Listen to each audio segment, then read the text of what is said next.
Hello friends, कैसे हैं आप सब। मैं हूं सलमा, आपकी कुकिंग फ्रेंड। आज हम बनाएंगे बहुत ही अमेजिंग और हेल्दीएस्ट रेसिपी। हाँ दोस्तों, ये है केले का फूल। इसे बनाना फ्लावर, बनाना ब्लॉसम या फिर बनाना हार्ट भी कहा जाता है। ये एक अल्कलाइन फूड है जो हमारे स्टमक के लिए बहुत अच्छा है। ये स्टमक एसिडिटी और इंडाइजेशन को दूर करता है। ये किडनी के फंक्शन को प्रमोट्स कर इसमें मौजूद स्टोन्स को डिसॉल्व करने में मदद करता है। बनाना फ्लावर में मौजूद एंटीऑक्सीडेंट्स हमारे बॉडी में मौजूद फ्री रेडिकल्स को न्यूट्रलाइज कर कैंसर और हार्ट डिसीजेस के रिस्क को दूर करते हैं। ये एक एंटी डिप्रेसेंट भी है। दोस्तों, इसके और भी कई फ़ायदे हैं और ये एक मेडिसिनल फूड है। तो पहले हम देख लेते हैं कि इसे साफ़ कैसे करते हैं। इस तरह हम बनाना ब्लॉसम के लेयर्स निकालते जाएंगे और उसमें मौजूद फ्लोरेट्स को अलग कर लेंगे। दोस्तों, केले के फूल को खोलने के बाद इसे तुरंत साफ़ कर लेना चाहिए, नहीं तो ये हल्का सा काला पड़ने लगता है। तो बेटर रहेगा कि आपके घर में जितने भी लोग हो सब मिलके इसे तुरंत साफ़ कर लें। इसमें कई सारे लेयर्स होते हैं। आप जहाँ तक इसे निकाल सको इसे इस तरह लेयर्स निकालते जाइएगा और फ्लोरेट्स अलग करते जाइएगा। और हाँ, पास में एक पानी का बाउल रख लीजिएगा। जैसे ही हम इसके फ्लोरेट्स को साफ़ करेंगे हम इसे पानी में डालते जाएंगे, जिससे कि इसका रंग काला नहीं पड़ेगा। अब मैंने फ्लोरेट्स को अलग कर लिया है।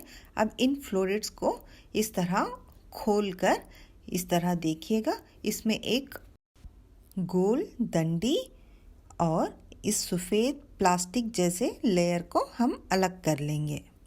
इन दो चीज़ों को हम सारे फ्लोरेट्स से अच्छे से हटा लेंगे।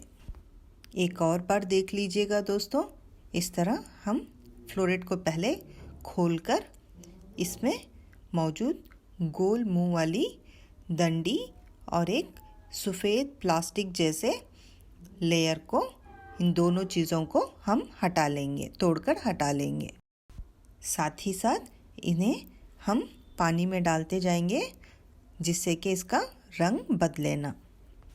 दोस्तों, हमें केले का फूल हमारे उंगलियों और हथेली जितना ही साइज़ का लेंगे तो अच्छा रहेगा। ज़्यादा बड़ा केले का फूल अगर हम लेते हैं तो ये थोड़ा सा इसका टेस्ट केले के छिलके जैसा होता है। मैं तो कहती हूँ अगर आपको इसका स्वाद पसंद ना भी आए तब भी मेडिसिन समझकर इसे ज़रूर अपने डाइट में शामिल कीजिएगा। वैसे ये टेस्टी होता है। देखिए, इस तरह से मैंने सारे फ्लोरेट्स को पानी में डालकर रख लिया है। तो चलिए देखते हैं इसे बनाने के लिए हमें और क्या क्या चाहिए।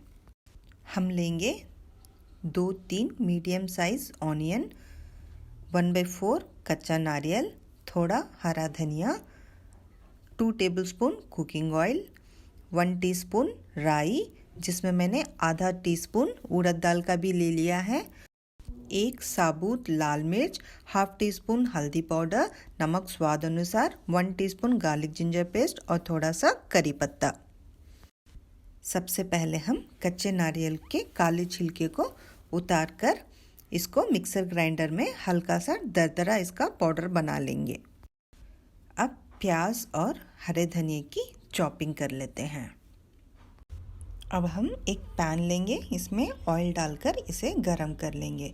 अब इसमें जाएगी राई और उड़द दाल। जब ये चिटकने लगे तो इसमें प्याज डालकर 2-3 मिनट तक इसको फ्राई कर लेंगे।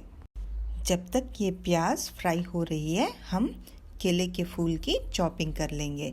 हाँ दोस्तों, केले के फूल को हमें लास्ट में चॉपिंग करना है और इसे चॉपिंग करने के बाद तुरंत ही पैन में डालकर फ्राई करेंगे, नहीं तो ये ऑक्सीडाइज होकर इसका रंग बदलने लगता है।